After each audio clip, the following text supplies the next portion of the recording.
Assalamualaikum warahmatullahi wabarakatuh. Kami dari kelompok A akan mempresentasikan hasil tugas menganalisis perusahaan yang bernama HydroGuard. Sebelumnya kami akan memperkenalkan diri terlebih dahulu. Di sini dengan saya sendiri, Novel Ferdiansa Mukti dengan NRP 16/2024-035. Ada Irham dengan NRP 16/2024-003. Ada Najril dengan NRP 16/2024-008. Kemudian ada Adit dengan NRP 16/2024-004. Kemudian juga ada Nibras dengan NRP 16/2023-040. Baik, yang pertama adalah latar belakang. Kualitas air di Indonesia semakin menurun akibat pencemaran dari limbah industri, rumah tangga, dan pertanian. Banyak sumber air yang tidak lagi memenuhi standar, sehingga berdampak pada kesehatan masyarakat dan lingkungan. Selama ini, pemantauan kualitas air masih dilakukan secara manual dan tidak berkelanjutan, sehingga pencemaran sering terlambat terdeteksi. Melihat kondisi tersebut, PT HydroGuard Technologies hadir sebagai solusi dengan mengembangkan alat sensor kualitas air berbasis Internet of Things (IoT) yang terhubung ke sistem cloud dan aplikasi digital. Teknologi ini memungkinkan pemantauan air dilakukan secara real-time, otomatis, dan mudah diakses oleh berbagai pihak seperti pemerintah, PDAM, industri, hingga petani tambak ikan. Dengan inovasi ini, HydroGuard berkelanjutan untuk membantu menjaga kelestarian sumber daya air dan mendorong penerapan teknologi digital di bidang lingkungan hidup, agar pengelolaan air di Indonesia menjadi lebih efisien, modern, dan berkelanjutan. Yang kedua, deskripsi PT HydroGuard Teknologi adalah perusahaan teknologi lingkungan yang berfokus pada pemantauan dan pengelolaan kualitas air berbasis Internet of Things (IoT). Kami menghadirkan solusi pintar untuk memantau kondisi air sungai, waduk, dan sumber air minum secara real-time, akurat, dan mudah diakses. Dengan sistem sensor pintar yang terhubung ke platform HydroGuard Cloud, kami bisa memantau berbagai parameter penting seperti pH, suhu, kadar oksigen, tingkat kekeruhan. Semua data dikirim otomatis ke dashboard berbasis web dan aplikasi. Jadi, pemerintah, perusahaan air minum, dan masyarakat bisa memantau kondisi air kapanpun dan dimanapun. Selain itu, sistem ini juga berfungsi sebagai perangkat peringatan dini, early warning system, yang akan memberikan notifikasi otomatis jika kualitas air menurun atau berpotensi tercemar. Kami percaya bahwa dengan teknologi digital dan analisis data, pengelolaan air bisa menjadi lebih efisien, aman, dan berkelanjutan. Baik, selanjutnya untuk SDGs, PT HydroGuard Technologies. SDGs 6, air bersih dan sanitasi layak. PT HydroGuard mendukung tercapainya tujuan ini dengan menghadirkan alat sensor kualitas yang membantu menjaga kebersihan dan keamanan sumber air. Dengan sistem pemantauan real-time, pencemaran bisa dideteksi dengan cepat, sehingga air yang digunakan masyarakat tetap aman dan layak. Perusahaan juga membantu PDAM dan instansi lingkungan dalam memastikan pemasok air bersih tetap sesuai standar kesehatan. Selanjutnya, SDG 9, Industri, Inovasi, dan Infrastruktur. HydroGuard merupakan contoh penerapan teknologi inovatif di sektor lingkungan. Penggunaan sistem berbasis IoT dan cloud mendukung pembangunan infrastruktur cerdas yang dapat digunakan oleh pemerintah, lembaga riset, dan industri. Dengan memadukan teknologi data, perusahaan ikut mendorong transformasi digital di bidang pengelolaan lingkungan. Untuk selanjutnya, SDG 11, kota dan komunitas yang berkelanjutan melalui pemantauan kualitas air sungai dan sumber air di wilayah perkotaan. HydroGuard membantu menciptakan kota yang lebih bersih, sehat, dan berketahanan lingkungan. Dengan data yang dihasilkan juga bisa digunakan pemerintah daerah untuk perencanaan kota yang ramah lingkungan dan tanggung terhadap pencemaran. Selanjutnya, SDG 12, konsumsi dan produksi yang bertanggung jawab. HydroGuard mendorong penggunaan air secara bijak dengan memberikan data nyata tentang kondisi air di berbagai titik. Dengan begitu, penggunaan baik industri maupun masyarakat dapat mengelola konsumsi air secara efisien dan mencegah pemborosan atau pencemaran akibat limbah. Selanjutnya, SDG 13, penanganan perubahan iklim.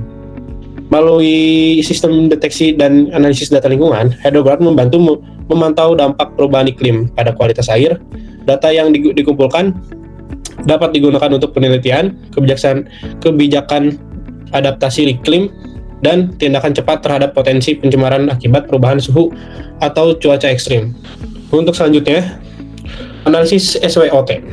Strength atau kekuatan, pemantauan kualitas air dilakukan secara otomatis dan real time menggunakan teknologi IoT dan cloud yang memudahkan diakses dari mana saja. Dapat mendeteksi pencemaran lebih cepat untuk mencegah kerusakan lingkungan. Menyediakan laporan data dan analisis yang membantu pengambilan keputusan cepat, bisa bekerja sama dengan pemerintah PDAM dan lembaga riset lingkungan. Weakness atau kelemahannya, bisa biaya awal untuk perangkat sensor dan sistem data masih cukup tinggi. Perlu tenaga ahli untuk pemeliharaan alat dan sistem. Ketergantungan pada jaringan internet yang stabil. Sensor perlu dikalibrasi rutin agar dapat tetap akurat. Masih perlu edukasi ke masyarakat dan instansi soal penggunaan sistem digital ini. Opportunity-nya, peluangnya, isu pencemaran air semakin jadi perhatian utama pemerintah dan masyarakat.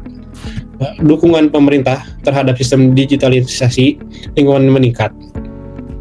Bisa bekerja sama dengan kampus, komunitas, dan lembaga CSR yang untuk pengembangan teknologi. Potensi ekspansi ke sektor pertanian, perikanan, dan air minum. Dan pemerintahan data lingkungan berbasis teknologi makin tinggi. Terakhir, threats atau ancaman. Cuaca ekstrim bisa merusak sensor yang terpasang di lapangan. Munculnya pesaing yang menawarkan sistem pemantauan air serupa.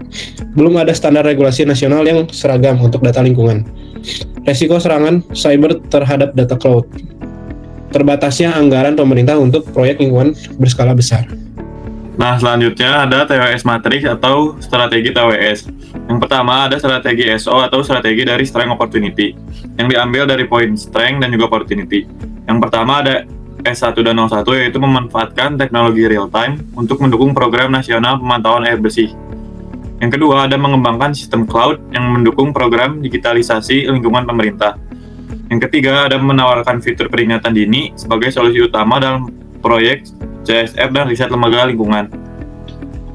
Yang selanjutnya ada strategi ST atau strategi Strength dan Threat. Poin pertama yaitu ada rancang sensor yang tahan terhadap cuaca ekstrim seperti hujan deras atau panas tinggi. Yang kedua ada mengembangkan sistem cloud dengan fitur keamanan canggih agar unggul dari pesaing. Yang ketiga ada gunakan data hasil monitoring HydroGuard sebagai dasar pembuatan standar nasional kualitas air. Selanjutnya ada strategi WO atau strategi dari Weakness dan Opportunity. Yang pertama, mengajukan pendanaan dari program pemerintah atau CSR untuk membantu biaya awal instalasi alat. Yang kedua, ada latihan tenaga lokal dengan dukungan pemerintah agar bisa mengoperasikan sistem IoT secara mandiri. Yang ketiga, bekerja sama dengan universitas untuk meneliti solusi jaringan dan infrastruktur komunikasi yang lebih stabil. Yang terakhir, ada strategi WT atau Weakness dan Threat.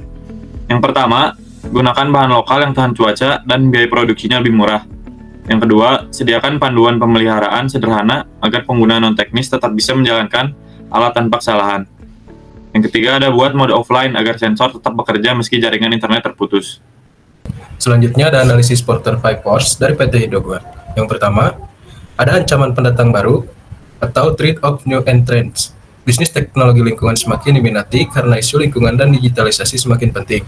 Namun, untuk masuk ke pasar ini dibutuhkan modal besar, keahlian teknis tinggi, serta izin dari lembaga lingkungan. Hal ini membuat penghalang masuk cukup tinggi, tetapi masih memungkinkan bagi perusahaan baru yang memiliki dukungan dana atau teknologi. HydroGuard bisa mempertahankan posisinya dengan fokus pada inovasi IoT dan menjalin kerjasama strategis dengan pemerintah. Yang kedua, ada kekuatan pemasok. Komponen utama seperti sensor, modul IoT, dan sistem cloud umumnya berasal dari pemasok luar negeri atau produsen teknologi tertentu. Jika jumlah pemasok terbatas, harga bisa lebih mahal dan sulit dinegosiasikan. HydroGuard dapat mengurangi kekuatan pemasok dengan mencari alternatif komponen dari produsen lokal dan membuat kontrak dengan jangka panjang agar pasokan lebih stabil. Yang ketiga ada kekuatan pembeli. Pelanggan utama HydroGuard seperti pemerintah, PDAM, dan perusahaan industri memiliki daya tawar kuat karena mereka bisa membandingkan produk dan menawar harga. Sementara itu, pelanggan kecil seperti petani, tambak, atau komunitas lingkungan memiliki daya tawar yang lebih rendah, tetapi tetap sensitif terhadap harga. Untuk mengurangi tekanan, Hydroguard bisa menawarkan sistem paket fleksibel seperti sewa, pelangganan, atau pembelian penuh, serta memberikan layanan purna jurnal yang baik. Selanjutnya ada ancaman produk pengganti. Sebagian lembaga masih menggunakan metode manual seperti pengambilan sampel air dan uji laboratorium. Cara ini memang lebih murah di awal, tetapi tidak efisien dan tidak memberikan data real time. Jika Hydroguard tidak berinovasi, metode lama atau aplikasi monitoring sederhana bisa menjadi alternatif bagi pelanggan. Oleh karena itu, Hydroguard harus terus meningkatkan fitur otomatisasi, akurasi data, serta kemudahan penggunaan agar tetap unggul. Lalu yang kelima, persaingan antar perusahaan. Sudah ada beberapa perusahaan yang menawarkan sistem pemantauan air berbasis IoT, baik dari dalam negeri maupun dari luar negeri. Pesaing terjadi dalam hal harga, keandalan alat, dan kualitas layanan. Meski begitu, pasar teknologi lingkungan masih berkembang dan peluang tetap terbuka. Hydroguard dapat bersaing dengan menonjolkan keunggulan lokal, layanan yang cepat, serta yang lebih terjangkau dibanding pesaing asing. Selanjutnya, yaitu ada 3 generik strategis dari PT Hydroguard Technologies. Di kelompok ini, kami memilih strateginya yaitu differentiation strategi. Karena PT Hydroguard Technologies menawarkan solusi yang berbeda dari metode pemantauan kualitas air tradisional. Perusahaan ini menggunakan sensor IoT, sistem cloud, analisis data real-time, dan fitur peringatan dini yang belum banyak digunakan secara luas di sektor lingkungan Indonesia. Keunikan ini membuat Hydroguard tidak bersaing di harga murah, tetapi bersaing di inovasi, teknologi, akurasi data, dan kecepatan deteksi pencemaran. Lanjut, ada analisis value chain PT Hydroguard Technologies. Primary activities atau aktivitas utama. Yang pertama, inbound logistik. Pengadaan sensor IoT, modul elektronik, casing alat, dan komponen pendukung dari pemasok. Pemilihan pemasok berkualitas untuk memastikan alat tahan cuaca ekstrim. Penyimpanan komponen di gudang teknis dan memastikan kualitas sebelum dirakit. Lalu yang kedua, operations. Proses perakitan perangkat sensor kualitas air, integrasi modul IoT dengan software internal, pengujian alat secara teknis termasuk uji akurasi sensor dan uji ketahanan, konfigurasi firmware dan koneksi cloud sebelum dikirim ke pelanggan. Yang ketiga, outbound logistik, pengiriman alat ke instansi pemerintah, PDAM, industri, kampus, atau tambak, instalasi alat di lapangan, sungai, danau, kolam, atau pipa air. Konfigurasi awal dashboard cloud bagi pengguna. Lalu yang keempat, marketing dan sales. Promosi ke dinas lingkungan, PDAM, industri, universitas, dan lembaga CSR. Demonstrasi langsung mengenai fitur real-time monitoring. Penawaran paket berlangganan data, pemeliharaan, dan analisis lingkungan. Edukasi pasar tentang pentingnya pemantauan air modern. Lalu yang kelima, service. Pemeliharaan rutin, sensor, yang pertama kalibrasi, perbaikan, penggantian komponen, pembaruan software dan aplikasi dashboard secara berkala, customer support 24/7 untuk bantuan teknis, laporan analisis bulanan atau tahunan sebagai tambahan layanan.